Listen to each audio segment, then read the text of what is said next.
Diane Research Institute and think tank focused on defence and security issues.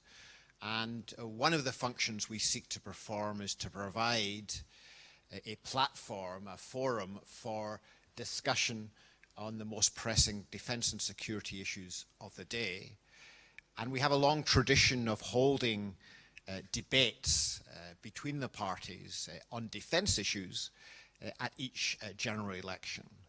But one of the things I think that's changed over the last 5 to 10 years is that there's an increasing recognition that defence issues cannot be seen in isolation. We've seen our government since 2010, and indeed under the Labour government with the previous national security strategy, a recognition that our country's security policies have to be addressed in a cross-government fashion, and that it's as important to look at what our police, our intelligence services, our diplomatic services and so on do, as it is to look at the role of the armed forces. And that's why this year we decided in RUSI to hold 3 election debates rather than 1, with representatives from all the parties in relation to defence, foreign affairs. We've already had those debates, and I think they were very successful debates. And now we have the Home Affairs debate. And it mirrors, for those of you who don't know, the fact that here at RUSI we also have a number of research programs dealing specifically with issues of countering terrorism and organised crime, which I'm sure we'll hear quite a bit about from our speakers today. Now, in order to provide a chair, we're absolutely delighted that Fiona Hamilton, the security editor from The Times, is going to chair our meeting today, and I will pass over to her in just one moment. One last announcement, if I may. If there is a fire alarm, there is no fire drill scheduled, but if there is a fire alarm, then do follow the instructions of the RUSI staff, and we have a door here where people can leave expeditiously, but as I said, there's not one scheduled. Over to you, Fiona. Thank you everyone for having me and for coming to what I hope will be an informative and engaging event about some very critical issues, from terrorism to police cuts and the challenges of future crime trends. It's been a very full and interesting campaign, and perhaps some of these issues haven't gained the traction that we crime correspondents might have expected, so perhaps we can do something to change that today. I'd just like to first of all introduce the panellists in alphabetical order. Diane Abbott, the Labour parliamentary candidate for Hackney and the Shadow Home Secretary. Diane has broken ground in various ways in politics, from being the first black member of Parliament to her jocular jousting on This Week with Michael Portello. Perhaps less known is that she was a fast-tracked entrant into the Home Office many years ago. Perhaps we'll hear a bit today about how she'll shake things up at the top if the election goes well. Dr. Shahrar, Home Affairs spokesman and former deputy leader of the Green Party. He's editor of Why Vote Green 2015 and recently featured in a TED talk about climate change. On the Home Affairs front, he has campaigned for the right to protest without fear of kettling and water cannon. He has voiced concerns about the Prevent programme for violent extremism, which we'll hear a bit about today, and he has campaigned for the release of British detainees from Guantanamo Bay. Brandon Lewis has been Minister for Policing and the Fire Service for the best part of a year, which means, luckily for him, he's only had to face the wrath of the Police Federation Conference once. He was Parliamentary Under-Secretary of State at the Department for Communities and Local Government and previously Minister of State for Housing and Planning. He has a very varied background as a qualified barrister, a company director and leader of Brentwood Borough Council. He is, of course, the candidate in Great Yarmouth. Lord Brian Paddick. Brian spent over 30 years at the Metropolitan Police, where he joined as a constable in 1976 and made his way right up to near the top as Deputy Assistant Commissioner. We might hear a bit about his views on the government's controversial plans to parachute in detectives and chief constables without having to do so much as to walk on the beat. He was created a life peer in August 2013 after his retirement from the Met and is the Lib Dem Shadow Home Secretary. Before we start, it falls to me to point out the entire event is on the record. please feel free to tweet. The hashtag is RUSI-Debate2017. We're streaming live on the website and Facebook, so hello to everybody watching there. In terms of the formats, we're going to have a discussion about a few broad topics. I might start off the questioning, but I'm very keen to hear from the audience, so please feel free to ask questions, and then we won't get sick of the sound of my voice. We're going to start by asking the candidates to give a 2-minute speech on basically setting out their stall on what the critical issues are for this very vital area of home affairs and security. So perhaps we'll start with the Minister. Thank you and good morning. It's great to have an opportunity to be here at RUSI. I want to start off by paying a huge tribute actually to our incredible people we have across our security services and the police. I think they do an amazing job. And actually that's been put in stark reality for all of us with the dreadful attacks we saw in Manchester. I think that again reminded us of the scale of the threat we face from Daesh and other groups as well. And it's a threat that's moving. It's a threat that's moving rapidly, particularly in the online world, in that space. It's one of the biggest challenges I think we've got, and policing has got, is how the online world is changing and how we deal with that, how we tackle that, and prevent the harm that can be caused by warped, radicalising ideologies that are being spread on internet platforms. Security is an absolutely core part, I think, of the general election, which is why I think it is really good to have this opportunity to have this debate today. I think there is a very clear choice as well around these issues of policing and security for people to make in the polling stations in actually what is now less than a week away. We have the contrast of people at the top of the Labour Party who have got a very clear track record that I would argue means they can't be trusted. We've seen that Jeremy Corbyn has referred to Hamas and Hezbollah as his friends. John McDonnell has praised the bombs and bullets of the IRA, and Diane herself in the past has called for the dismantling of MI5 and Special Branch, some of the very people that are actually at the core of keeping us safe. In contrast, we in the Conservative Party have a Prime Minister who, as Home Secretary, excluded more hate preachers than any previously. As a party and as a government, we have recently passed the Investigatory Powers Act, which Jeremy and Diana didn't vote for, to ensure that law enforcement and our security and intelligence agencies have those very powers that they need to investigate and disrupt those planning terrorism. And we have also committed to increasing our cross-government spending in this area by 30% in real terms through to 2020.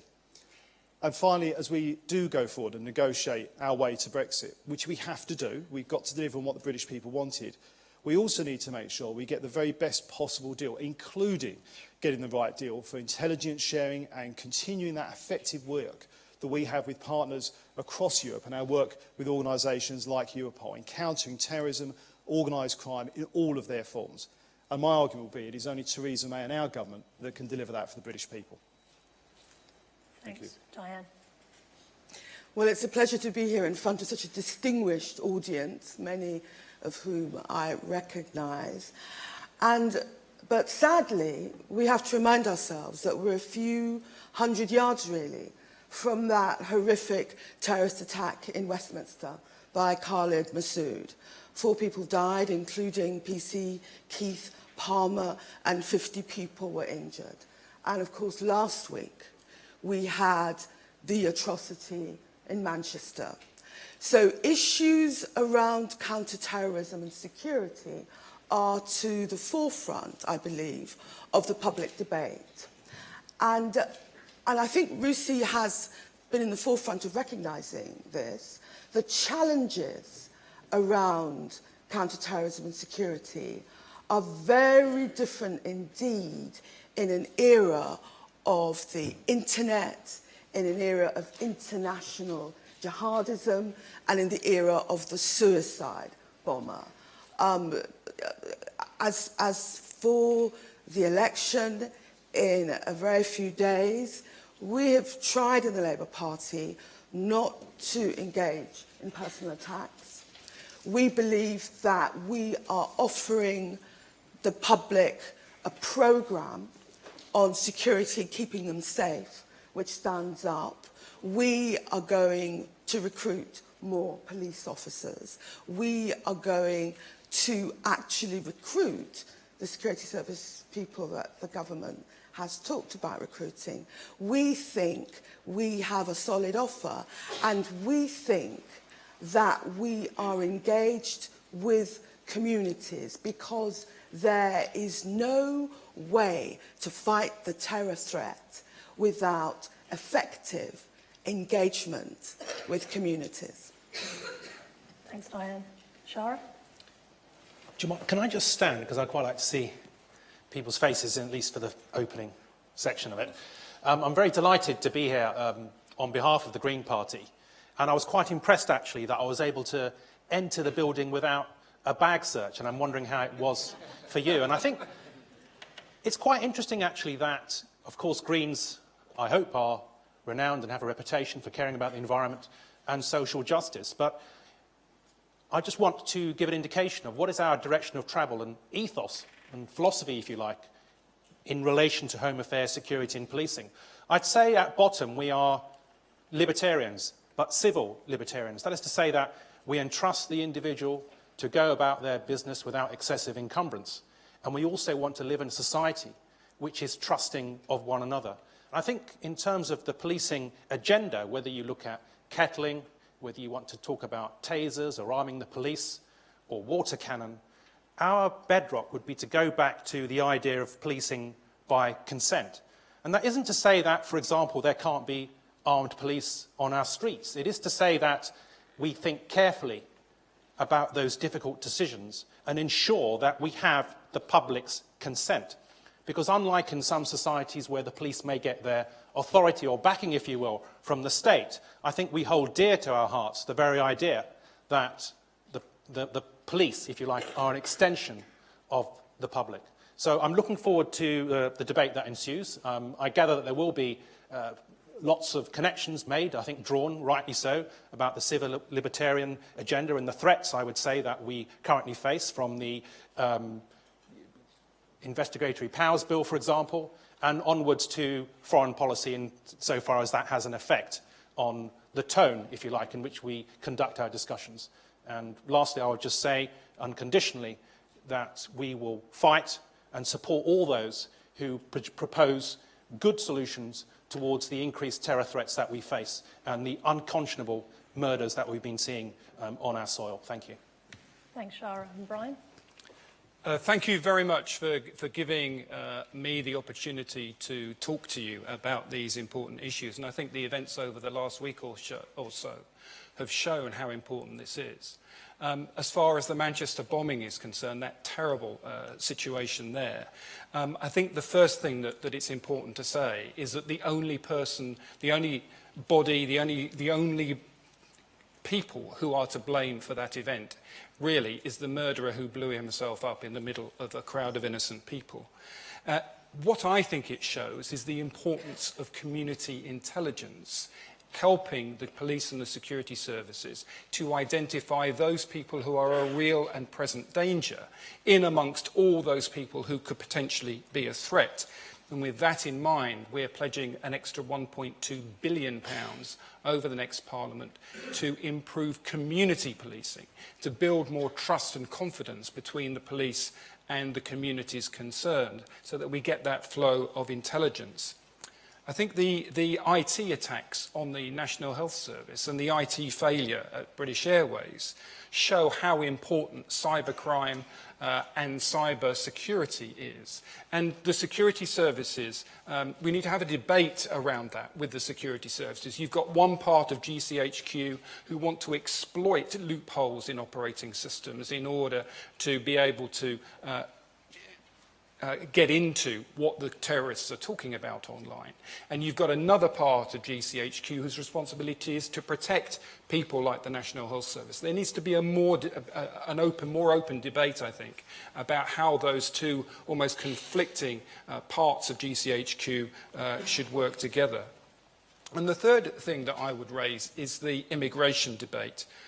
Personally, I think UKIP's one in, one out immigration policy is almost as, well, is only slightly more fanciful than the Conservative pledge to reduce to the tens of thousands, where they haven't been able to do that with immigration from outside the European Union, let alone inside it.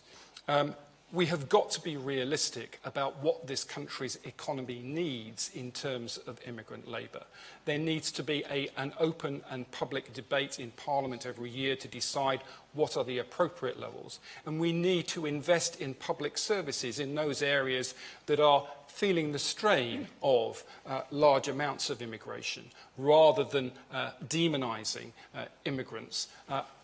Whilst I understand the Conservative strategy of making the UK a place that is hostile to illegal immigrants, there is a very grave danger of making the UK a hostile place for anybody who is not from this country. Okay, well, thanks, everyone. It's no surprise, really, that in those opening statements that security was a very major focus given the terrible events of Manchester. So perhaps we'll start off talking about that. I would like to move to resourcing issues later, so perhaps we can just focus on tackling terrorism and in particular the Islamist threat, but we may go on to other issues as well. Obviously, counter-terrorism funding is ring-fenced, but we heard some... So the resources issue is perhaps one that we can move away from in relation to that and talk about police cuts later. We've heard some quite startling figures last week from the security services about the 3,000 people who are that they consider a threat to Britain, who are operating in this country. Beyond that, we've got 23,000 people who are on their radar. And I thought I'd start with you, Minister, in relation to whether you think, given the scale of that threat and the impossibility for the security services to follow all those people and have an adequate view at any given time about what they're doing, are we actually tackling this problem in the right way? Well, I think this is where it's, we've got to be clear, there's not one part of the solution, there's a whole package of things going on. So at the level, sort of going back to the opening point you made around the funding, I mean, it's more than protected, actually. The funding for counter-terrorism side of police has actually increased since 2010. Yeah. And it's going to increase by a lot more, another 30% in real terms over through to 2020. So we are doing that side of things. But there's also this... There's two other things that I think are key. One is how we are dealing with this challenge of how the internet is working and the platforms on that. And that also is about working with the internet companies, the people with the technology, because technology is moving so fast that in some ways it will move faster than legislation can move. So legislation isn't always going to be the best, the quickest or the right option. We've got to work with these companies because it's in their interest to make sure they're looking after their customers as well, which is by keeping them safe. But it's also about working with communities, and that's where Prevent is actually so important. It's the community working together, with 800,000 people now having that training, that ability to work in their community and for their community. And it's actually like, particularly with children, it's safeguarding children in the way we would in any other format, to make sure that they are safe and that the communities they're in, whether it's the schools or other parts of the community, are able to recognise if there are issues there we need to deal with and to feed that through. So it's all of these different platforms and others coming together to deliver the whole. Okay, I mean, I think that leads us quite nicely into a question from Ewan Grant, if Mr. Grant is here. No, okay. I'll ask his question for him. It's in relation to what you were referring to about community relationships with the community in relation to tackling terrorism. And perhaps, Diane, you might like to address this issue because Labour has talked about having a look at how Prevent works. And I just wondered where you lie in terms of, is there a huge problem with the violent extremism programme? There's a lot of concern about disenfranchising communities. And what would Labour do to actually try and improve that situation? I'm glad that the Minister raised the question of Prevent, because given the numbers of people that we're seeking to engage with, we will only engage effectively with the help of the community. I'd say, first of all, it is concerning that people tried to draw the authorities' attention to the Manchester suicide bomber, and for some reason that wasn't followed up. And this is something perhaps after the election we need to return to, because you can say to the community, you must cooperate, you must report things of concern. But if that's not followed up, that's problematic. On the question of Prevent, it's not so much what the Labour Party is saying about it, but it's what other key stakeholders are saying about it. The Home Affairs Select Committee said it needs to be reviewed. The Joint Committee on Human Rights say it needs to be reviewed. And David Anderson, the QC, the independent reviewer of terror legislation, says it needs to be reviewed. And whilst we would not scrap it, we are very clear that it needs to be reviewed and it needs to be improved, because Prevent shouldn't be a programme which feels as if it's something that is being done to the Muslim community. It should be a programme in which the Muslim community as a whole should be fully engaged. There's been a lot of concern amongst young people in universities and colleges, so why doesn't the Home Office go and talk to those young people and find out what their concerns are? I do not think, in the current challenging circumstances, 2 weeks after Manchester, a few months after the awful things that happened in Westminster, that we can afford to be complacent about Prevent. And yes, we want to review. And I'll say another thing. You talked about the Islamist threat. There's undoubtedly an Islamist threat, but you'll forgive me if I remind you about my colleague Joe Cox, who was actually murdered by a non-Islamist extremist. And I would like to see a Prevent programme which focuses on all the threats from extremism, not just Islamic threats. Can I just come back on that, just to pick up a couple of points that Diana made. I mean, in terms of the situation in Manchester, obviously there's an ongoing investigation, so it'd be inappropriate, and actually it's quite dangerous to start presuming what may or may not happen. That will come out through that investigation. So, but in terms of Prevent, actually, what Diana just said is factually inaccurate. Prevent is actually about people being helped and working with communities, led by communities. And it's not just about people, the Muslim community, actually. It is about any kind of radicalisation. So it's just as much about people who might be attracted by right-wing radicalisation as anything else. It's wrong to suggest otherwise. Let me say, I'm happy to speak at an audience, with you, at an audience of the Muslim community and young people, and you will find out whether or not they think it's genuinely community-led. You just said it was only about one community. Break up the happy couple. For me, the biggest problem with Prevent is that we do not know what the government's internal review of Prevent said. And the government have refused to have a completely independent review of Prevent, which is what David Anderson asked for. So on the one hand, we have got people like my distinguished colleague in the audience, Alex Carlile, who are very supportive of Prevent and what it does. You have got other voices, particularly in parts of the Muslim community, who say that they do not trust Prevent, that it is unfairly targeting the Muslim community, that it is discriminating against the Muslim community. But we don't know what the reality is, because the government will not be honest with people, either about their own review or by having an independent review. What we believe is, yes, as the Minister has just said, it is a safeguarding issue.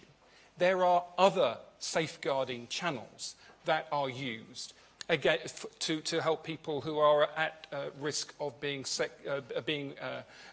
exploited by those people who are involved in sexual exploitation of children, for example. We say we should look at mainstreaming the counter-terrorism effort with other safeguarding issues, so that people who are vulnerable, and you look at the sorts of people who have been involved in the attacks, whether it's on the continent or whether it's in this country, they tend to be people who've got a violent criminal past. They tend to be people who abuse drug and alcohol, who then, my view, is use Islam as an excuse to carry on that violent behaviour.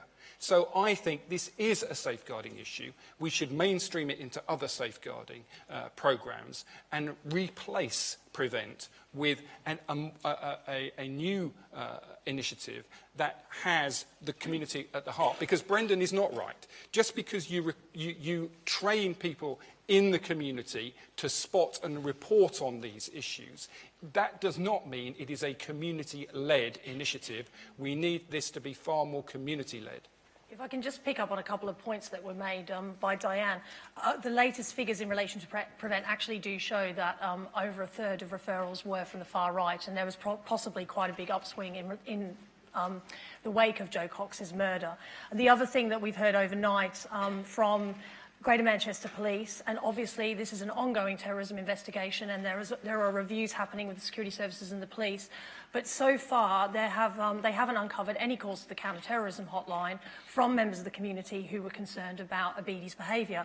So, Shahrar, I wondered if I could bring you in on that. Does that, in some ways, illustrate that there is a real disconnect between communities and they don't really know where to go if they're concerned about extremism, or they come out afterwards and say, we've done something about this, and then there's that disconnect between the people who are saying, well, you didn't tell us about it? Well, I would endorse much of what Diane and Brian have been saying about the lack of confidence in the PREVENT strategy. And of course, where's the evidence of this lack of confidence? I'm sorry, I was we can... referred to by Lord Paddick very kindly. Alex Carlisle. I would like those who are opposed to PREVENT to describe one or two PREVENT programmes which they say are evidence of the failure of PREVENT. Because I've looked at those programmes and they seem to be on the whole to be a great success. And I would like them to explain to us why PREVENT appears to be the envy of other comparable countries, and why they think that advice is being given from many quarters that the government's intention to increase the funding of PREVENT is a wise policy that should be followed. Let me directly address that. One of the things that one has to do in politics, of course, is to have one ears to the ground. And whether you've lived in Brent for many years, whether you understand the impact of racist van slogans or arbitrary UK BA raids, one understands there is a lack of confidence in PREVENT. That isn't to say that there aren't good examples of it, but we've seen there's a whole catalogue of misdemeanours have gone on, whether somebody in school has been had their door knocked on because they've used the word terrorist and they've been misheard as saying terrorist. So the point is that you can have your aspiration and your ambition, which might be that it's all forms of extremism, whatever religious backing, false religious backing one may presume for them, and then there is the actual practice of PREVENT. And I can tell you that even within the universities, there is a great backlash against this, that lecturers are supposed to be spying on their students, and with good reason. Because I would say at the heart of anti-terror initiative is education.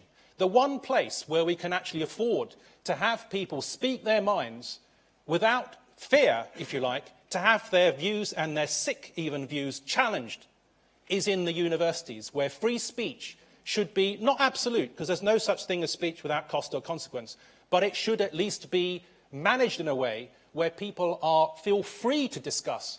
And the very first place where people should be able to speak their minds and explore this pretty messed up world we live in is in the schools. And they shouldn't be presented with a hostile or oppressive environment where they can't even speak their minds, when they're just struggling with their thoughts and ideas. So there are plenty of examples. And of course, let's have the independent review, just as we had the Chilcot review, which was just confirming everything that we already thought we knew about Blair and the ill-fated war. Let's have that independent review, and let's see what's been said and what's been catalogued is actually evidence there.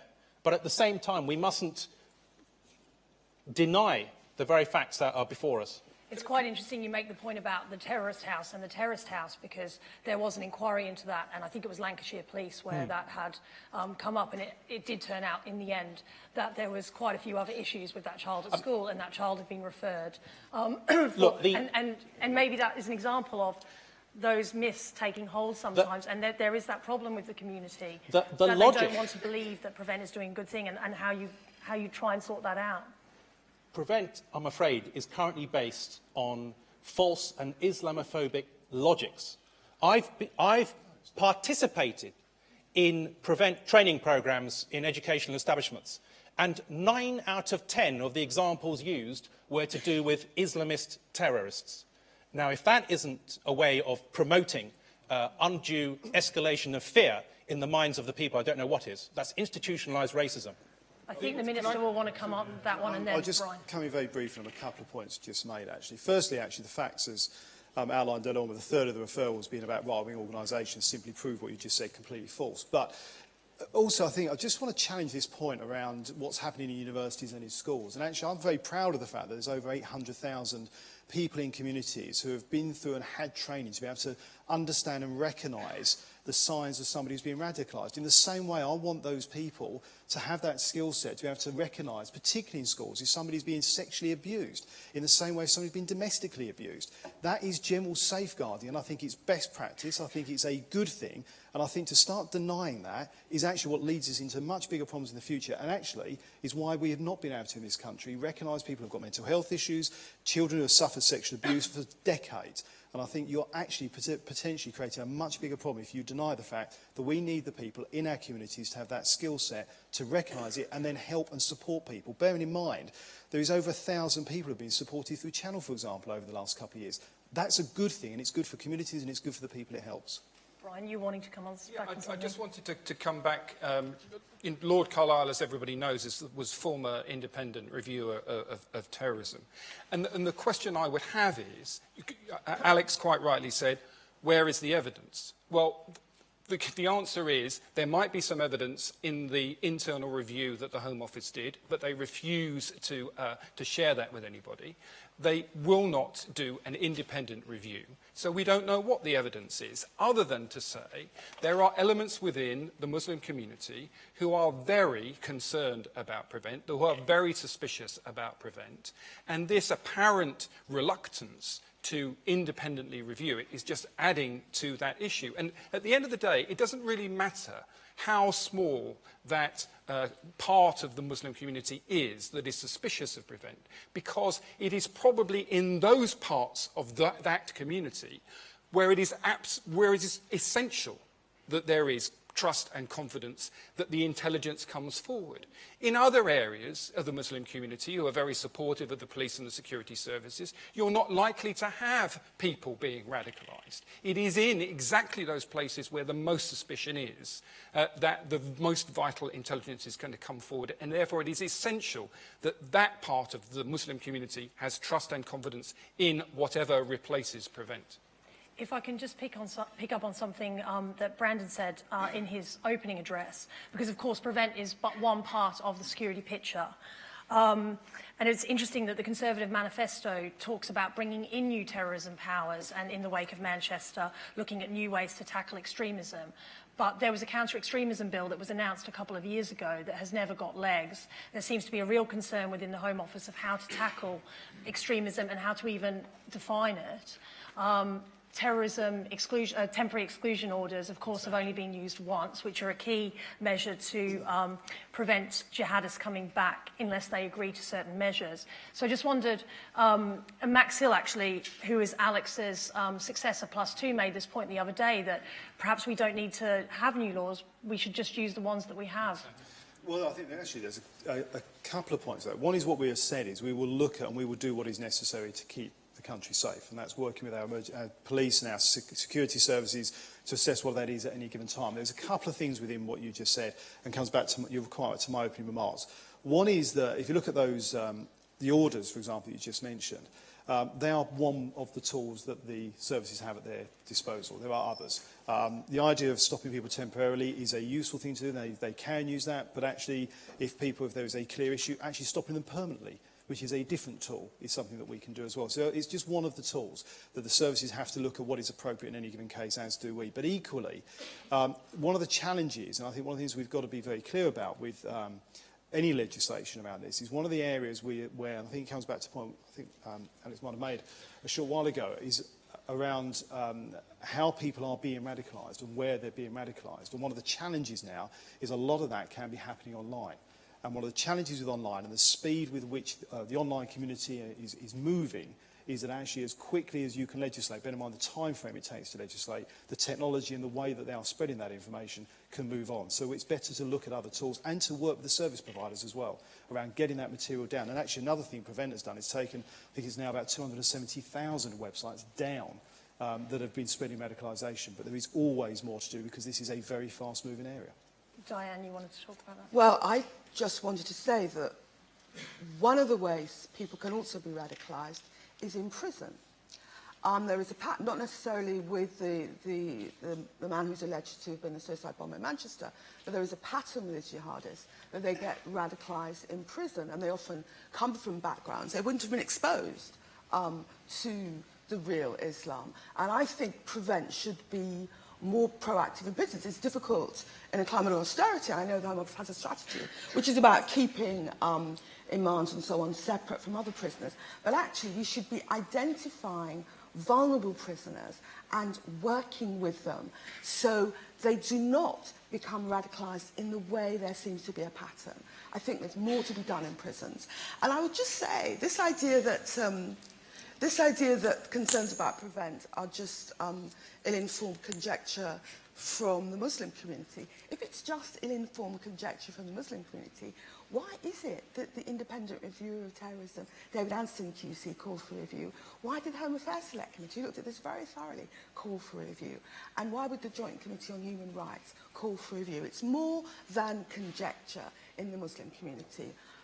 Independent stakeholders have said, no room for complacency, we have to review it. Moving on from prevent, because we can talk about that all day, but I'm interested, given your previous views on security services and special branch, were you to be elected in government and become Home Secretary, how would you get that balance back? How would you work with them to try and work through these issues? Well, I don't know what you're saying about my previous views. Well, you were concerned and you wanted to have them abolished. That was some time ago. The MI5 at that time needed reforming. It has been reformed now, and therefore a Labour government would support MI5. I think it's a question of having the proper legal oversight. With all of these issues, in the end, if you have the proper legal oversight, you can have a service that both works for the British people, helps keep the British people safe, but doesn't overstep the mark in terms of civil liberties. Right. I mean, I have to say, as part of the debates around the Investigatory Powers Act, I had the privilege, and it was a privilege, to go to Vauxhall Cross and to GCHQ and to talk directly to the security services. I was absolutely amazed at what it is possible to do. They do an incredible job. But, and I think the Investigatory Powers Act is a step forward in terms of proper accountability, independent assessment of the risks and whether or not granting a warrant is justified. I think there is a lot of good in it. There are parts of it which we disagree with fundamentally, but generally speaking, it is a step in the right direction. But temporary exclusion orders is key to understanding what happened in Manchester. You know, we now know that this guy went to Libya, potentially went to Syria, and then came back into the UK. There has been a power on the statute book for 2 years for these people who have been and involved in terrorism abroad to be prevented from coming back into the UK unless and until they agree to undergo a de-radicalisation programme, that it's a managed entry back into the UK. And that has only been used once, as far as we know, since in the last 2 years. And it clearly was not used in this case. I think what we have to look at is how the existing powers are being used. How effectively are they being used? I mean, I think actually the calls to the anti-terrorist hotline, actually it's the Met who managed the anti-terrorist hotline, and it was the Met who said they had no record of any calls. But that just goes to the point, well, did those people speak to Greater Manchester Police rather than they thought it was the anti-terrorist hotline, maybe it was something else. But it is about, I think we have the right level of powers for the security services. And in fact, the thing that we disagree with in the Investigatory Powers Act, which is internet connection records, effectively a year's worth of your web history being recorded not by the police and the security services, but by your internet service provider in case the police and the security services want to look at it, is going too far. It is an intrusion into people's privacy. It is creating a vast amount of data which could easily be hacked into by criminals or hostile foreign countries. And in any event, at those briefings that I attended, the security services said they did not need internet connection records to be stored by those internet companies in order to keep this country safe from terrorism, in which case how on earth can we justify this massive intrusion into people's privacy if the very people that it is intended to help are saying it's not necessary in order to prevent terrorism? Well, the issue with the IP bill, I suppose, morphs us into more general issues of policing beyond security, because, of course, chief constables will invariably talk about internet connection records and the requirements under the IP bill in terms of a much wider range of powers and things that investigations, including missing people.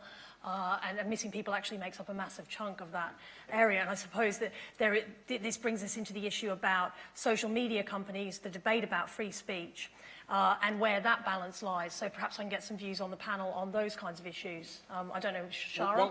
While I'm on a roll, we've looked at this in connection with online pornography.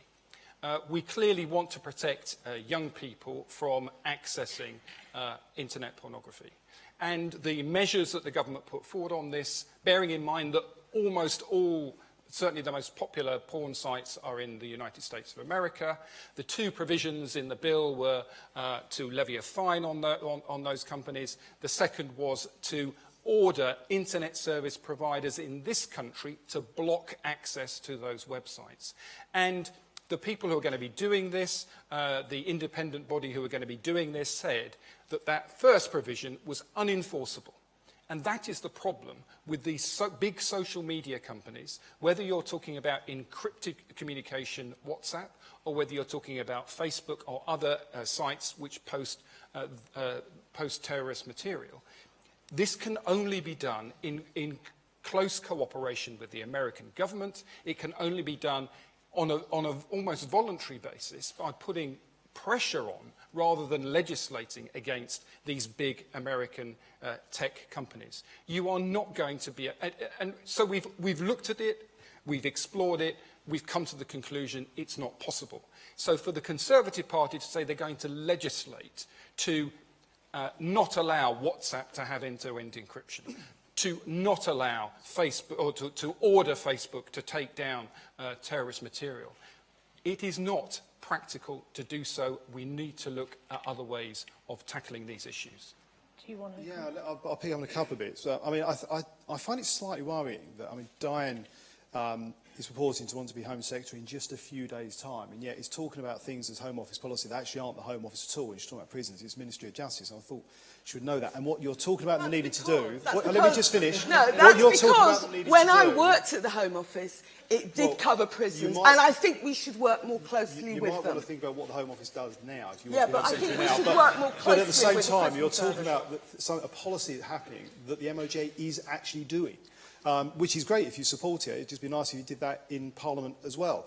And in terms of what Brian was just outlining, actually, I suspect, but I'd like to think it's more that he's not quite understood the position we've taken, because we're not suggesting doing that at all, for the very reason, I do agree with you on two levels, actually. One is, you know, I obviously have dealt with and met with the teams at our security service. They do an amazing job, and what they can do is quite phenomenal. We really do have amongst the best in the world. But he's also right, and I do agree. One of the challenges we have with the internet companies comes back to a point I've made a couple of times already this morning. One is the pace at which technology moves is so fast that legislation cannot necessarily keep up. It's just the process of legislating. By the time you've done that, they've already changed their technology. Equally, the way they encrypt actually means that, as Brian said, that actually doesn't work that way. And it's why it's important, and why the Home Secretary herself just a few weeks ago had these companies in to work with them. It's in their interest as well. And it's not just about the big companies. There's also very small start-up companies all over the world. There'll be one or two people who don't necessarily realise that the platform they're creating can be a hiding place for people in organised crime or terrorism. And actually these big companies, working with them to help these smaller companies understand what they're doing, so that we do not have safe havens created for terrorists and people in organised crime who can prey on young people or elder people, whoever they are. Actually, Rob Wainwright, Europol, makes a point which I think is something we should think about. Whether it's transport that's moved on global communications or telecommunications that's moved on global communications, we can intercept or interrupt those with democratic accountability. And we've got to work with the internet companies to make sure that we can keep their customers safe, and they play an important part in that. It's right for them, it's right for customers, and I think it's wrong to suggest that it's not right to keep a safe place for people and not to allow terrorists and organised crime to have a safe haven for themselves. There isn't a safe haven. There isn't a safe haven. The security services have ways of getting the information. A lot of it is around directed equipment interference. If you use equipment interference, you can see what is exactly on the phone or computer screen at either end, and end-to-end encryption is no longer an issue. Some of this with the US social media companies and technology companies might come down to philosophy. The leaks in relation to US intelligence that we saw in relation to the Manchester bombing clearly show a very different approach in the US to Britain. And Shahrar, I'm just wondering, have they got the balance right, do you believe, about the freedom of speech and the right to have discussions privately versus the security services, the intelligence agencies, being able, and the police, to be able to gather the information that they need? I seem to recall about 5 minutes ago you asked me a question, but I didn't get a chance to answer it yet, but except for Diane was respecting that. But just to backtrack a little bit, if I may, I mean, I think the second chamber was actually quite instrumental in making some improvements to the Investigatory Powers Bill, unfortunately, and including with alongside Greens, but unfortunately it doesn't go far enough from our point of view, and I think you have to consider what is the level of public consent and the level of intrusion which is being propagated now in terms of metadata. Even though it might not have your name on it, it's sufficient in terms of where and how and what activities you're engaging in to be able to identify you. And you might say, which is a kind of a philosophical attitude, that, you know, I've got nothing to hide, therefore I've got nothing to fear. But I think our societies are bigger than that in terms of, you might say, a prima facie right to privacy extending onto how you can speak and use social media. Don't we want to be rather more cautious before we engage in those kinds of intrusions, as the EU Court of Justice themselves warned last December that it was contravening our basic rights to privacy? And I think the issue here is that when we potentially go into increasing encroachments of civil liberty under the pretext or reasonable justification of security, that we do end up in the quandary that we wanted to avoid, which is that potentially doing the terrorists' stated aim for them, which is to change our very way of life, a bit like my being able to come into the building without a bag search. And it's Franklin's quip, if you like, that those who would sacrifice liberty under the mantle of security risk losing both, or even deserve to lose both. And we wouldn't want to get into that situation. And I think the lesson and the key here is we need to launch a digital bill, if you like, a digital bill of you know, a civilian-led digital bill of rights, where the people who are affected by these decisions themselves have a far greater say in what's going on. And it's all well and good for the two chambers to get together and produce the IP bill, but I don't feel as if there was sufficient public debate or consent with respect to those intrusions. We've been waiting quite some time for a government digital bill, so I'm not sure about a citizens' one. It might take quite a long time. I'm keen to move on from the security area, but before I do, because we've got a lot to canvass over, but before I do, I would like to take some questions from the floor. Yeah.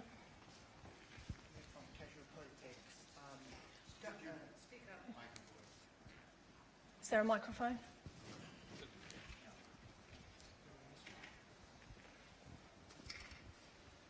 Hi, I'm Amir from Casual Politics.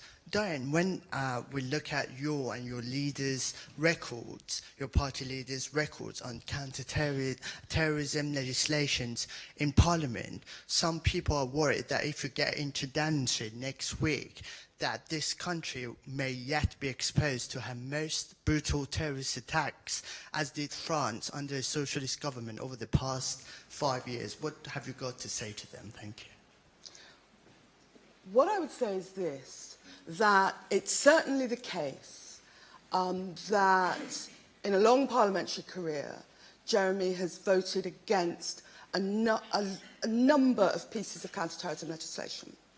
But what you... No, not all of them, because he voted for 28 days detention without trial. But what you have to remember is that on many of those occasions, Labour MPs marched through the lobbies with Tory MPs. Theresa May herself voted against the Prevention of Terrorism Act in 2005. She voted against control orders without sufficient legislative oversight. She voted against ID cards, and David Davis, who's now our distinguished Brexit secretary, we marched through lobbies with him because the issue was not that David Davis or Theresa May were soft on terrorism. The issue was that we felt that some of this counter-terrorism legislation was in fact counterproductive. And on the question, for instance, of 90-day detention without trial, which was defeated, ultimately, we could see from the Northern Ireland experience that unlimited internment without proper oversight can be wholly counterproductive. So if you were going to say that Jeremy and I are soft on terrorism because we voted against some aspects of counter-terrorism legislation, many aspects, then you also have to say the same thing about the Conservatives who voted in the same way. And just to get back to what the Minister said about prisons, you will not have an effective counter-terrorism strategy if we operate in silos. I mentioned prisons for a reason. There is concern in communities how men are going into prison with no background in the Muslim community and coming out radicalised. And I know you have a strategy. I just don't think the strategy is good enough. We need to target, we need to highlight, and we need to support people who are at risk of radicalisation in prison. It's an important issue, and dismissing it by saying the prison department is different from the Home Office tends to make me think you can have a counter-terrorism strategy which actually just operates in silos, and that will not meet the modern challenge. No, that again, you're missing the second part of what I said, which is what you were calling for is what the Ministry of Justice and the prisons are actually doing at the moment. And actually, the way, and answering the question, I think, misses the entire point of what people are concerned about with both yourself, Diane, and Jeremy's position and John McDonnell's. It's not just about where there's been a couple of pieces of legislation you can point to where people have a specific issue. Jeremy has made 35 years, he's ranted and been proud of the fact he's voted, he said, against all legislation. I appreciate you said there's one little bit he might have supported for 35 years, whilst welcoming terrorists in for afternoon tea, going to marches and parading. You wanted to shut down the security service, and John McDonnell praising the IRA. I'm sorry, but that is not somebody that I think anybody can trust with anti-terror laws. On the other hand, not a week goes past in the House of Lords where a Labour peer doesn't stand up and demand the introduction of ID cards in this country. 90 days detention of terrorist suspects without trial was Tony Blair's initiative, Tony Blair's government's initiative. Labour are all over the place as far as civil liberties and terrorism is concerned. Jeremy Corbyn apparently now is in favour of Trident, so goodness knows what his attitude is towards the security services now. Well, and in 2001, it was Tony Blair's government who prescribed those 21 organisations, which Diane was against, and still can't really outline why. I mean, it's just farcical. Is that a follow-up question over there? So, yeah. Hello, Harry Cole from The Sun. A question for the Shadow Home Secretary, who's now finally willing to talk about her past and her record. Mrs Abbott, you said that the Home Office is a fundamentally racist organisation. You said that every victory for the IRA against the British state was a victory for us all. You said that white people love to play divide and rule. And now you're asking to be the boss of the Home Office. Is it not a grave insult to every single person who puts their life on the lines at that organisation that you have spent 30 years attacking them and you won't apologise for that? If you want to be their boss, is it now time to say sorry? It is now time to have a debate about home affairs which is free from tit for tat. I have, 34 years ago, spoken about some of these issues, but I've also, as a constituency MP, worked at the grassroots with my police officers on issues of crime and terrorism, and I'm very well aware of people's concerns on these issues. And if the best you can do, Mr. Cole, is to retrieve quotes from long ago, you will, but to retrieve quotes from long ago, you will have to have a better narrative than that if you're going to persuade the British people that diverse communities and the Labour Party itself should not be involved in these debates. If you ask police officers Act just last year. That was last year. If you ask police officers now which leader of which political party do they see as their enemy? They will say it's Theresa May, not Jeremy Corbyn. And we have one more question here before we move on. Khalid Mazim, South Asian Middle East Forum. After the aftermath of the attacks in Manchester and Westminster, how do you deal with this spike in hate crime, 50% rise, which we haven't talked about at all, and which is of deep concern to the Muslim community? And if you want to get the cooperation of the Muslim community, I mean, this is a thing which needs to be dealt with great sensitivity and vigour. I mean, how do you go forward? And I'd like to hear from the Minister, and Diane in particular, about what their view on this is. Well, I've been very clear about this, and I was when we saw a spike for a period after the vote last year as well. And I made this point with fellow ministers in Brussels. Any hate crime of any type is completely unacceptable. We all have a part to play in making sure we are very clear about the fact that hate crime is completely unacceptable. We have got some of the toughest laws in the world around this, and we have got to make sure that we are working with communities to ensure that people are clear how unacceptable that is. But it's also why things like Prevent are so important, that they are led by and working with those communities. The spike in hate crime is very concerning, and it substantially concerns the Muslim community, but I represent Hackney, where we have one of the largest Haredi, Hasidic Jewish communities in the country, and they too have experienced a rise in hate crime since the Brexit vote. And in fact, their figures, because I'm working with the community, for the amount of hate crime they're experiencing is actually higher than the Metropolitan Police's official figures. I think that when it comes to hate crime, all of us, politicians and journalists, have to be very careful about the rhetoric we use. If we use a rhetoric which tends to the conclusion that certain communities are the enemy within, that does not help to lower the tension. I think there is a policing dimension to combating hate crime, but there's also a dimension about the narrative that politicians and journalists and commentators use. Because my communities in Hackney, both my Muslim community and my Haredi community, are very frightened by this rise in hate crime. And they're worried that politicians are not doing all they can to have a more temperate discussion on these issues, including immigration. I mean, I agree with Diana on this in terms of the rhetoric that politicians use. And I referred in my opening remarks about this phrase that the Conservative government has been using about making the UK a hostile place for illegal immigrants. But when you have these vans driving around telling people to go home, that has an impact on those who are legally here as well as who are illegally here. And we saw a significant increase in hate crime following the Brexit vote.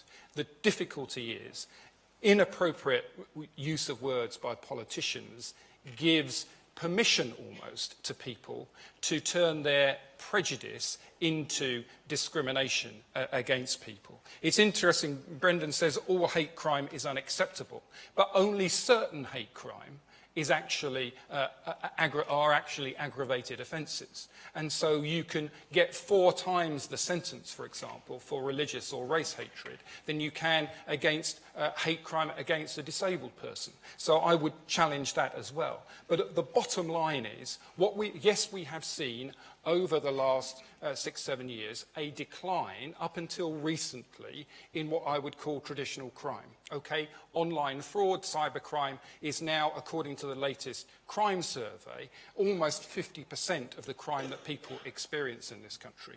But what we've seen recently is an increase, an upturn in traditional crime, particularly hate crime, particularly knife crime, including an increase in homicides. And that should be a red light to all the political parties that police cuts have gone too far. We need to turn that around and invest in community policing, put more police officers visible on the street to reassure minority communities, to deter the racists, and to address head-on this problem, which I'm very glad that you raised.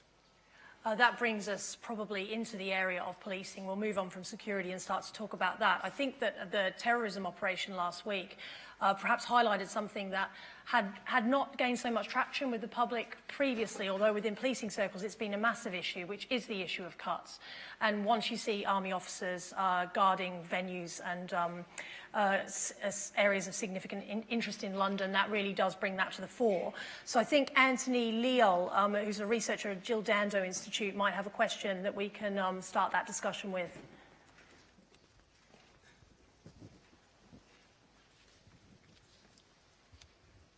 Yeah, hi. My question is, I know a good few police officers and former police officers that have gone into counter-terrorism, and they've all said to me that the biggest disaster that's ever been faced is the Tory government's cuts on the police force. And all you have to do is look at the Police Federation's response to previous Home Secretaries. And there's more than 20,000 actually that's being cut. If you count the civilian force as well, and the special, it's 36,000. And then there's the defence cuts to the military. You know, it's not fit for purpose. It needs more investing money in it. And you're the guys that. Why are we building destroyers that can't operate in warm waters? You know, the frigates and the aircraft carriers. Where are the planes? I think it's. I think we might focus on the issue of police officers specifically, and I suppose given that the Conservatives have overseen the austerity regime that has resulted in the loss of 36,000 officers and staff, and police forces are now preparing for further cuts, and cuts in staff. We've seen 8,000 at the Met the other day. Can they cope with that lack of manpower, that reduced manpower? We didn't see 8,000 at the Met. Well, that was a prediction in a particular way, but that's a matter for the Commissioner and the Mayor. I have to say, in terms of where we are with policing, we can't, and I appreciate the point you're making, we can't live in a vacuum of pretending that we didn't have a horrendous economic mess in 2010. And from 2010 through 2015, we did have to make, and I'm not going to shy away from this, some very, very difficult decisions that affected a whole range of areas, including local government, which I was working in for a while, and obviously in policing, where we had to reduce the funding. And we still have a problem. We inherited a 152 billion deficit. We've got that down to just over 50 now, but there's still a long way to go. So there are difficult decisions we have to make, and that's just a reality. And to pretend there is this magic money tree is just fantasy land. Now, in terms of the policing, what we've also done, as I said earlier on, the counter-terrorism side has been actually increasing since 2010 and will increase much more through to 2020 going forward. On the policing itself, in 2015 at the spending review, we protected their spending going forward. So actually, for example, this year there's not a single police force outside of one that should have seen anything other than a slight increase or an increase overall in their funding. And that's partly why what we've seen with police forces is an increase in their reserves of some 400 million over the last few years. Now, what they use their reserves on is a matter for the PCC working with the Chief Constable. What that means is they've had money they haven't used, they've had surpluses, and how they use that is a matter for them. That's why you'll see a number of the PCCs and Chief Constables now around the country are recruiting police officers. But also, Brian, just to clarify a point from Brian's work, the ONS, I think it's really good that they're now including, and we're on the sort of second quarter of this cybercrime and fraud being included, which I think is really good because we can start to get a real picture and understanding of what's happening there. But when they publish those figures, there are two parts to that. There's the crime survey of England and Wales and the reporting and recording of crime. And what is very, very clear is that the actual crime in this country has fallen by a third, roughly, since 2010. That's a good thing, including violent crime has fallen overall. And that's thanks to the great work the police are doing, where they are very focused on actually getting crime down. And reporting and recording is going up because people have got more confidence to come forward. Not just the recording factors have got better, and the police are getting better at it, and the new Commissioner of London outlined they've even changed their processes again for knife crime, for example, in the last year, so we can better assess what that spike is on knife crime. But more people having confidence to come forward in the police is a good thing. But crime is falling and has fallen since 2010, and we have now protected police funding going forward. Brian, I suspect, will want to pick up on those issues. But the interesting debate about crime and crime rates rising is a difference between the crime survey of England and Wales and the public's perception of crime. And of course, real ONS statistics, which are showing what chief constables have described to me as very disturbing spikes in knife crime and violent crime and all those sorts of issues. And there doesn't seem to be a great amount of ideas about exactly where it's coming from and why it's happening. People point to cuts.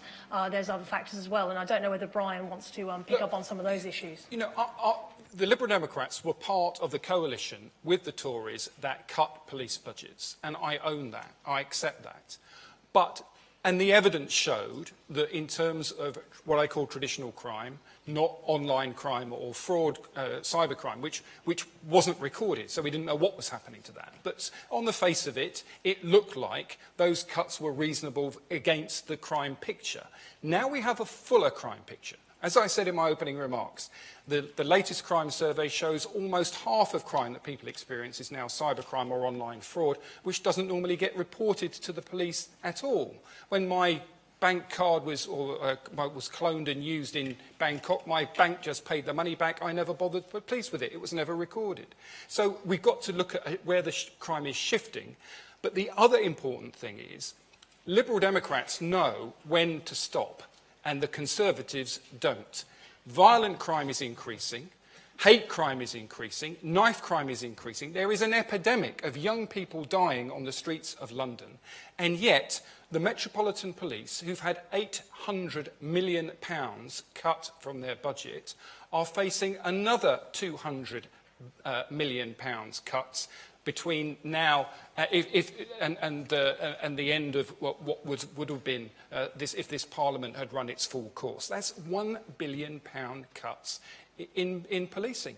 And against a trend of an increase in violent crime, that is complete madness. Diane, we're obviously all aware you've spoken about this issue and concern about policing numbers. Where will the money come from to get extra police officers on the streets, and why is that so important? Well, let me just touch on something which Brandon said, which is that crime is dropping.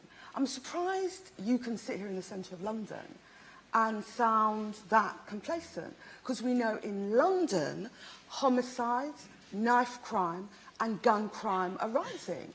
What I said is factually correct, Diane. Crime is down 30%. Violent crime is down by nearly 400,000 cases a year since 2010. Within those so it's correct. So don't do a complacency. Within those overall figures, we in London know, and other metropolitan centres... Don't misrepresent what I said then. Within those overall figures, we have seen a rise in gun crime, I think it's 42%, and knife crime, 24%.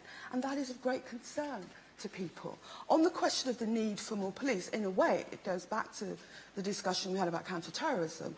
We want to have 10,000 more police officers. We think they've got an important role to play in relation to engaging with communities and being a conduit for information and contact and working with communities. And what you have to remember about the police is the role of the police and the pressures on the police are changing. It's very interesting to look at the figures and show that the amount of time that police officers spend on what you might call thief-taking has dropped. A lot of their time now is spent on issues arising actually from Tory cuts more broadly in local government. It's dealing with mental health issues, it's dealing with domestic violence. With the cuts in local authorities and the NHS, in many cases, the police have become the public sector service of last resort, and that puts them under pressure. So we think there should be more police. We are conscious, as Brandon has conceded, that we have 20,000 fewer police officers than we had in 2010 when Theresa May's watch started. We want to start to remedy that with 10,000 more, and we will pay for it, as we have said, by reversing the Tory cuts in capital gains tax, which will raise 2.75 billion, which is more than enough to pay for 10,000 police officers. Can I just fact-check your 10,000 officers? My understanding is that you won't be spending 300 million until 2020-21. And your figures don't include the first-year training costs and equipment costs, which add an extra 20,000 onto the £30,000 pay bill. And therefore, unfortunately, not only are you promising 10,000 officers only in the last year of the Parliament and not before, but also that you do not have enough money in the budget to actually train and equip them? We're planning to recruit, you can't recruit, you will know better than I, you can't recruit 10,000 officers in 12 months. We're saying that over a period of 4 or 5 years, we will have recruited 10,000 further officers. And I've said to you... That's exactly what I just said. Yeah, but what I'm saying to you, what I reminded you of, is that we will be finding the money to pay for those officers, any related costs, from the 2.75 billion we'll raise from reversing the Tory cuts in capital gains tax. Can I just clarify that we are putting 1.2 billion into this, and Labour are putting 771 million over the course of the next Parliament? Shahrar. Hey, you two, you already had a chance to have a go at each other last night, apparently. But look, I think for me, for Greens, politics is about priorities. And if you want to pay for your public services, and of course, arguably, police is one of them, you need to be able to pay for that, and properly. And we've seen cuts in particularly police community support officers. They were very popular in terms of neighbourhood policing. And that was a great gateway. It was a conduit for people to be able to talk to and communicate, for school children as well and other youths, you know, to be able to communicate with those officers and tell them about, you know, who's taking knives into school and all the rest of it. But if you want to look, I mean, we mustn't confuse, of course, correlation with causation, but there is a whole series of correlations, whether it's to do with the bedroom tax, whether it's to do with work capability assessments, which is all part of the austerity agenda. There's a correlation between those individuals who are on the sharp end of that, rising inequality across society, and greater disgruntlement, people in unemployment. There's a correlation between those and people who engage in crime. And so I think we need to be aware that if we want to actually do anything about the mantra tough on crime and tough on the causes of crime, we need to investigate and explore and try and make sure that we're not doing some things in society which increase inequality and therefore increase the preponderance of crime for that reason. And at the same time, we must, of course, at the moment, yes, increase police numbers, but we want to get to a stage where we should be able to reduce police numbers because there isn't so much crime on, because we're living in a happier, more egalitarian society. Although that's, well, I was just going to say that the police are facing increasingly complex issues. So the idea that vulnerability, child sex abuse, and so the idea that you might be able to somehow reduce numbers and tackle those issues is something that I would say is quite a big concern for senior police officers. And picking up the gaps that are being created in other public services where, for example, there isn't enough mental health provision. Therefore, people are going into crisis and are a danger to themselves and the public more often than has been in the past. And it's the police who have to deal with that as well as the crime issues. I'll just come back to a few other points. I think we have to recognise, I mean, I won't get into how many times over the corporation tax thing has been spent by Labour on various different things.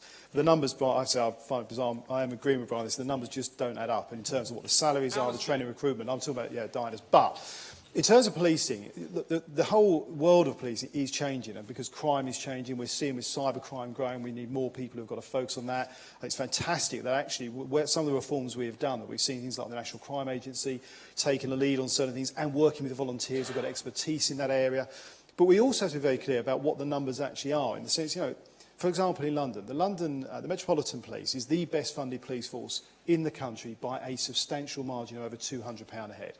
And yet the best performing police force, which is Durham, in terms of HMIC's inspections, is one of the lower funded, which proves actually, in terms of how a police force operates, it's not necessarily just about how much money they've got, and I think this is where I would agree. Like with like this is where I'll absolutely agree with the point Tom Windsor makes. It's about how the police forces spend their money. And that's one of the key points in the HMIC report. And it's also why we are seeing crime falling, traditional crime falling, cybercrime and fraud being a new part forward on that, and police forces across this country as a whole are currently sitting on £1.8 billion worth of reserves. That's general reserves, not capital reserves. That, as I say, is an increase of 400 million in just the last few years. So the police forces are funded. Tom Wins, the independent inspector, is very clear about the fact there is no police force in this country that's found full efficiency. I do think it's right that they are looking to find full efficiency so that all of that money and all of the time they can is spent on frontline policing, which is not necessarily just having neighbourhood policing who are out on the streets, but having the police with the expertise to track down and chase, whether it's terrorism or child sexual abuse, organised crime, and all of these things that are not following traditional policing methods. So, for example, I very recently was on a visit to one of the ROCU units in the northwest, And I sort of tweeted, because I'm a bit of a fan of Twitter, that I was going to visit it. And I got, as you do as politicians, sure we all have this in one form or another, criticism from a constituent of mine that I was not in my own constituency and I was visiting a place in the northwest. And when I got there, they were showing me a case they were working on that was actually involving my part of the world. But it was online work that these police officers were working on a computer, not walking the streets, but on a computer, tracking down child sexual abuse cases. And I think we do need to recognise that kind of police is changing, the expertise and the people we need on that is changing. And actually, I very much support the point that Theresa May made as both Home Secretary, Amber Rudd's made as Home Secretary, and Theresa as Prime Minister, which is that I trust the police to run policing. The MPCC, our chief constables, working with their PCCs, are the experts who know what they need, and we need to trust them to spend that money in the way that they need to spend it. You bring up Tom Windsor, and he's the last person I would want to misquote, but he did raise a very significant red flag a few months ago in his State of Policing report, where he has always been somebody who talks about efficiency and the need to have the ability, the room for more efficiency. But even he is saying that he's quite concerned that that police forces can't cope anymore. No, I've been very clear about this. I have spoken to Tom Windsor directly about this, and he made this very clear in the media when he did that publication, when it was slightly misrepresented. He is very much of the view that no police force has found, and I'm very happy to put this on the record so Tom can back me up or comment. He's very much of the view there is no police force that has found full efficiency, and his comments were about how the police are spending the money they've got rather than how much they have got. And did he not also say that he was very concerned about the death of community policing in that report? And what he's referring to is actually how some police forces are the decisions they're making around their neighbourhood policing, not about the finance they've got to do it with. Going back to the issue of knife crime and the spike in knife crime, obviously the Prime Minister was very keen when she was Home Secretary to have curbs in stop and search. When you talk to police officers, they have very real concerns that part of the spike in knife crime is due to their what they see as an inability to carry out stop and search. And there isn't necessarily empirical evidence for all of this, but it is certainly a feeling on the street. And in certain communities, perhaps Hackney is one of them, actually, where people have been calling for more stop and search to sort of stop that issue. And I wonder if we're going to see a softening on that particular police tactic. Well, I think it was interesting. I remember seeing, when the figures came out, Cressida Dick, the new commissioner, was commenting on, actually, there is an issue about how they're reporting, but there is obviously an issue. We need to look at what is creating that spike, whether it's a spike, whether it's a momentum there. And actually, one of the points I would make on stop and search is the police can use stop and search. What Theresa May did, I think, absolutely right. It comes back actually to a point where I agree with Diane. We've got to make sure we've got a police service that is fair and appropriate and representative of its community, and that we do not have a situation where stop and search can be abused. And I think the reforms we brought in means that stop and search can be used, and the police just need to be aware that they're using it appropriately. And if they're using it appropriately, they should use it and can use it. And I think you find that the Commissioner of London has outlined that point very clearly. It is absolutely essential that the police focus the tactic of stop and search on criminals. In order to do that, they need the intelligence from the community. These people who are carrying knives, almost, they're certainly the hardcore of those people, carry it round to increase their status on the streets. They use their knives, they threaten people with it. The community know who these people are who are carrying the knives. They don't have enough trust and confidence in the police that they can confidentially pass that information to the police so the police can effectively target stop and search on those criminals.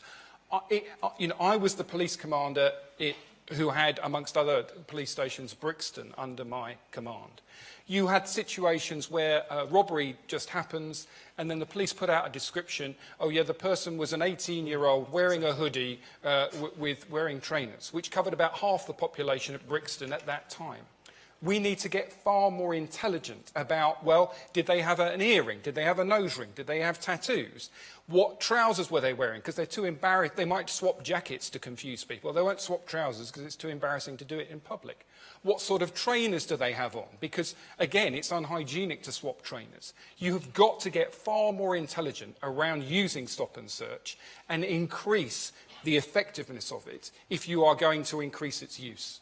There's a move to increase the broad base of people who come into the police service, and some of within the Home Office have talked about perhaps increasing the amount of academically trained people to become police officers, and that's going to result in what they're consulting on at the moment, a new policy in relation to parachuting people in who have not had any police experience, and they become potentially chief constables. And Diane, I wondered what Labour thought about that particular issue, which has not got huge popularity within the police service. Well, just on the question of stop and search, the Labour Party supports evidence-based stop and search. It's the point that Brian was making. If there's an evidence basis for it, of course we support it.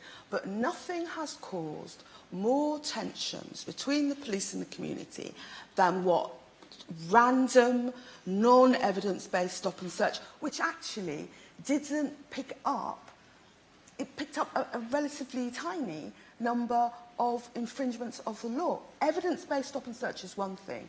Random stop and search is another. On the question of police recruitment, we are facing a very different world in relation to police and counter-terrorism, and maybe we need to look again at the recruitment of police. But what I would say, any steps that are taken to, for instance, bring people in directly without having been on the beat, any steps that are taken should only be taken in consultation with the Police Federation and other organisations that represent ordinary policemen and women. Brian? I wish people would learn from history. We had a system in the police service called the Trenchard scheme decades ago, which was quickly abandoned because it did not work in terms of leadership in the police service. I had a situation when I was a chief inspector at Brixton where 2 officers had life-changing injuries. They were shot by an escapee from prison.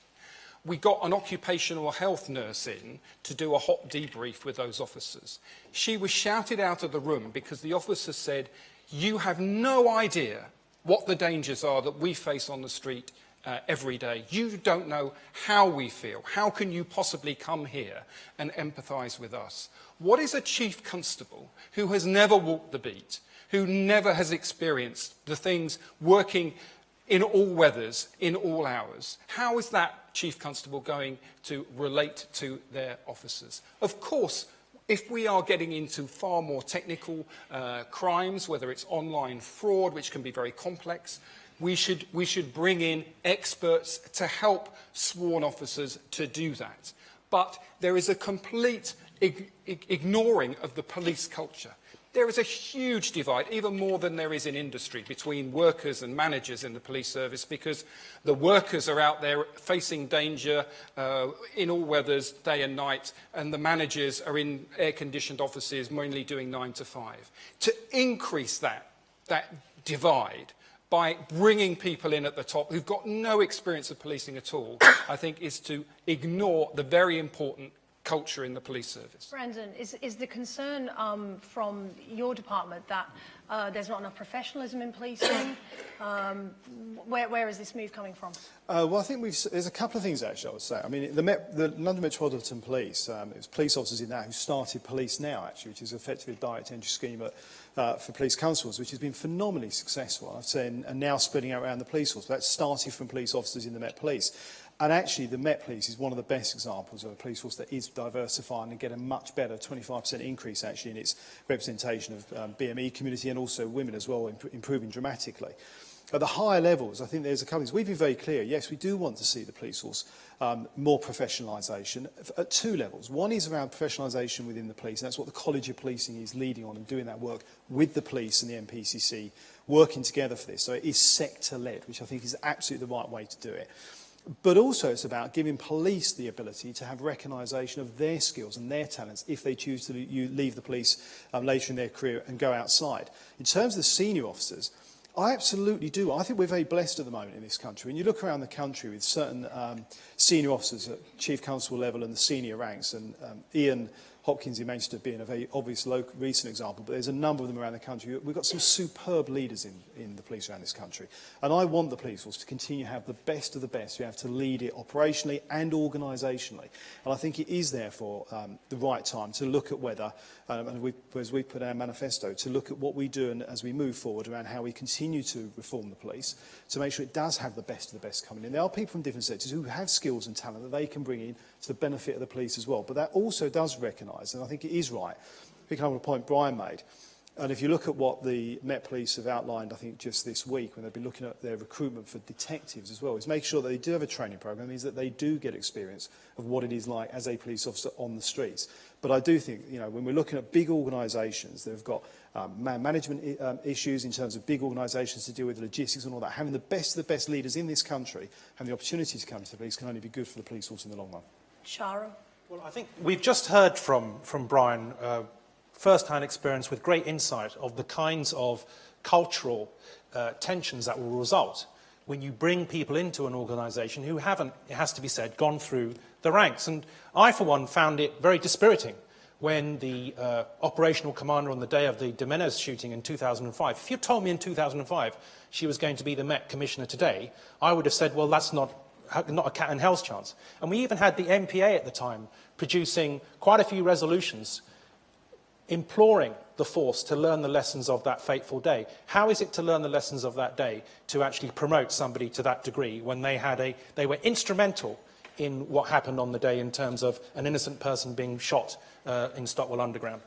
So we do need a diversification of the police force, and I'm not one to defend, I mean, you know, Diane, you're here to defend things you've said in the past, but one of the things that you've said to do with institutionalised racism, I think that holds. That's not something we can deny. We need to ensure that there are people at the top of the police force who are already working there, who can find a pathway to be promoted. And we hear many times people feel that they've been blocked because of a certain amount of cliquiness or people hiring their own. We've got to ensure that that culture shifts and changes. And we need to, of course, see that there are people on the recruitment panels who are actually sufficiently diverse so we can avoid that kind of unconscious bias. But for sure, I think we can improve confidence in policing. I mean, I know, I regularly, unfortunately, do get stopped, and I think I hold an argument with police officers. I was coming through, you know, the Eurostar not so long ago, and I was apprehended by almost 6 immigration officers and 2 police officers.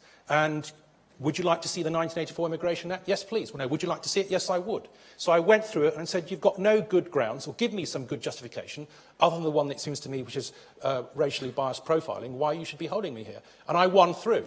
And when I go through security cordons and stuff like that, I think about all those individuals who might be, for whatever reason, far less able to argue their case in terms of policing by consent. And we've got to avoid race-based profiling, race-based stop and search, and make it an intelligence-led policing, as other members of the panel have already pointed out. I really have to challenge, I'm afraid, the comments that you've made about Cressida Dick. And Cressida Dick, the policy that Cressida Dick had to work with, which I was trained in at the time to be a senior designated officer, to ask officers to go and shoot at a suicide bomber, was defective.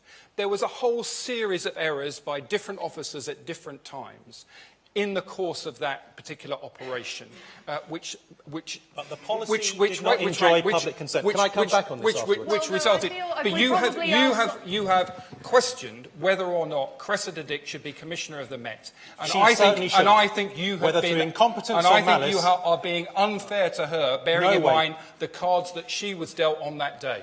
She said stop, and she didn't mean stop to shoot to kill. I suspect those questions were asked and answered during the recruitment process, and obviously we are a long way down the line. I'm going to have to wrap things up very shortly, and I'm probably going to be in trouble because I didn't even get to cybersecurity. So a very, very succinct answer from each of you, if I may. Have we dropped the ball on cybersecurity in light of the NHS hacks? No, I think we've got to be very clear. We all have a duty, actually, as individuals, organisations, to keep our software up to date, be aware of what we can do to make ourselves be protected. But when you bear in mind there's literally hundreds of countries, massive organisations like Nissan were effective. But we do need to be very clear. You know, cybercrime is changing, it's shifting. The best thing we can do, 80% of all cybercrime can be avoided if we keep our own software up to date. We need to take our own responsibility for that, working with our partners. Were there many years ago and unheeded. Diane? Yes, we have dropped the ball. It's one thing to talk about our individual responsibilities, another thing to talk about the government's responsibility to institutions as big and as vulnerable as the NHS. And there is some evidence, it's not been looked into thoroughly, but there is some evidence there were resource constraints why the NHS as an institution did not take the steps to protect itself from the disastrous cybercrime that it experienced. Shahrar? Well, I mean, I think we've seen a whole series of failed IT projects, and it's sounding like, you know, if the equipment and the infrastructure wasn't fit for purpose, then that needed to be dealt with, preferably not through subcontracting, by actually having some proper in-house capability which was properly financed. So, yes, of course, it's going to be very difficult with increased technologisation to actually keep track of it, not just in terms of metadata and complying with civil libertarian concerns, which are justified, but just in terms of keeping track of the technologies that we do use, you know, in terms of encryption, de-encryption software. If that falls into the wrong hands, or if people are leaving briefcases you know, unassumingly on trains, then we need to ensure that we have the mechanisms to try and deal with the combating that kind of cybercrime in a renewed fashion. We need to put the resources into that. Is the police service equipped to deal with such a complex issue? Well, as I say, there is part of GCHQ that has the responsibility of ensuring people like the NHS are protected, the national infrastructure is protected. The dilemma is, and the story was, that the American security services saw a vulnerability in the operating software, kept it to themselves because they wanted to exploit it in terms of keeping surveillance on people, and then that information escaped into the public domain and was then used or adapted by criminals. What we have to say is, yes, of course, the security services have to be able to exploit weaknesses in operating systems. But if they decide to do that, they should also develop an antidote, if you like, to that vulnerability, so that if it does get into the right hands, they can immediately patch that problem. And that would, I think, make sure that we can allow the security services the reach they need in order to combat terrorism, but also it keeps our utilities, our public infrastructure, the NHS safe from cyber attack. Okay. Well, that's all we've got time for. I hope you've all found it interesting, and thank you to all the panellists.